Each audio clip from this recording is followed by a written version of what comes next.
You're listening to Find Your Daily Calm. I'm Sel Gaston. Welcome. Before we begin this reading, here are a few words from one of our partners who help us keep free content coming. Today we begin a new series of calming sleep stories that is sure to inspire you in its simplicity and put you to sleep as well. Our first sleep stories are Bruce and the Spider and the Endless Tale, from 50 Famous Stories Retold by James Baldwin. There once was a king of Scotland whose name was Robert Bruce. He had need to be both brave and wise, for the times in which he lived were wild and rude.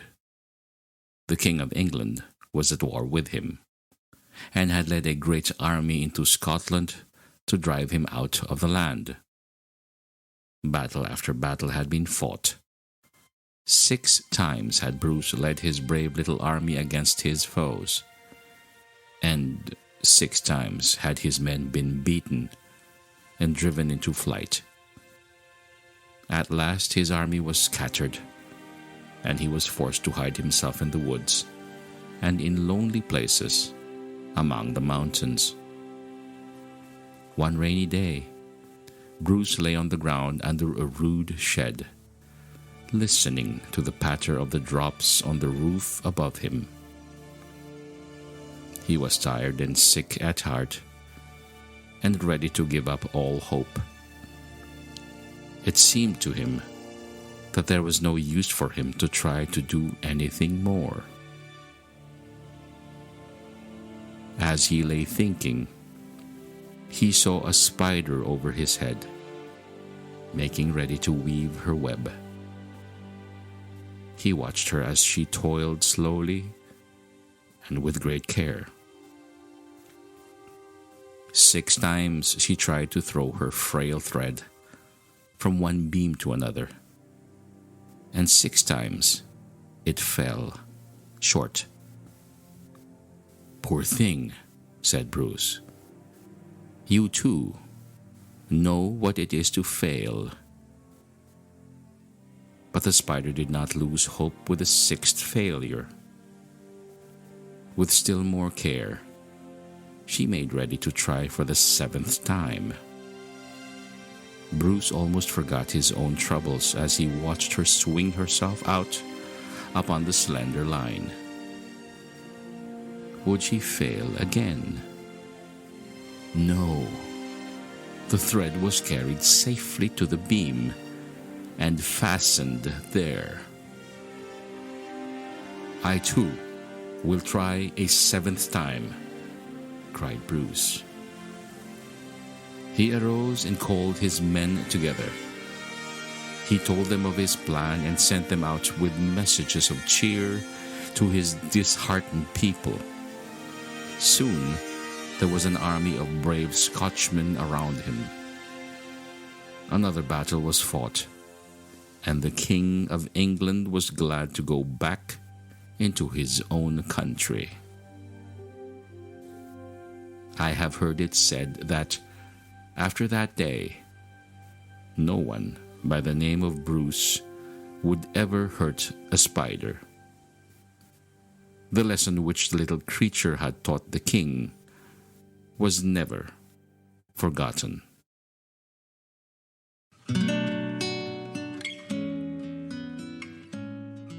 The Endless Tale. In the Far East there was a great king who had no work to do. Every day and all day long, he sat on soft cushions and listened to stories. And no matter what the story was about, he never grew tired of hearing it, even though it was very long. "There is only one fault that I find with your story," he often said. "It is too short." All the storytellers in the world were invited to his palace, and some of them told tales that were very long indeed. But the king was always sad when a story was ended. At last, he sent word into every city and town and country place, offering a prize to anyone who should tell him an endless tale. He said, "To the man that will tell me a story which shall last forever, I will give my fairest daughter for his wife, and I will make him my heir, and he shall be king after me." But this was not all. He added a very hard condition. "If any man shall try to tell such a story and then fail, he shall have his head cut off." The king's daughter was very pretty, and there were many young men in that country who were willing to do anything to win her. But none of them wanted to lose their heads, and so only a few tried for the prize. One young man invented a story that lasted 3 months, but at the end of that time, he could think of nothing more. His fate was a warning to others, and it was a long time before another storyteller was so rash as to try the king's patience. But one day, a stranger from the south came into the palace. "Great king," he said, "is it true that you offer a prize to the man who can tell a story that has no end?" "It is true," said the king. "And shall this man have your fairest daughter for his wife, and shall he be your heir?" "Yes, if he succeeds," said the king. "But if he fails, he shall lose his head." "Very well then," said the stranger. "I have a pleasant story about locusts, which I would like to relate." "Tell it," said the king. "I will listen to you." The storyteller began his tale. Once upon a time, a certain king seized upon all the corn in his country and stored it away in a strong granary. But a swarm of locusts came over the land and saw where the grain had been put. After searching for many days, they found on the east side of the granary a crevice that was just large enough for one locust to pass through at a time. So one locust went in and carried away a grain of corn. Then another locust went in and carried away a grain of corn. Then another locust went in and carried away a grain of corn. Day after day, week after week, the man kept on saying, "Then another locust went in and carried away a grain of corn."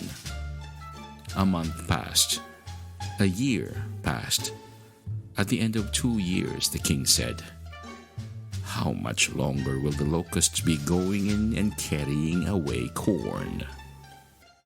"O king," said the storyteller, "they have as yet cleared only 1 cubit, and there are many thousand cubits in the granary."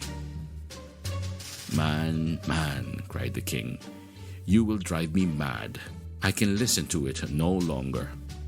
Take my daughter, be my heir, rule my kingdom, but do not let me hear another word about those horrible locusts." And so the strange storyteller married the king's daughter, and he lived happily in the land for many years.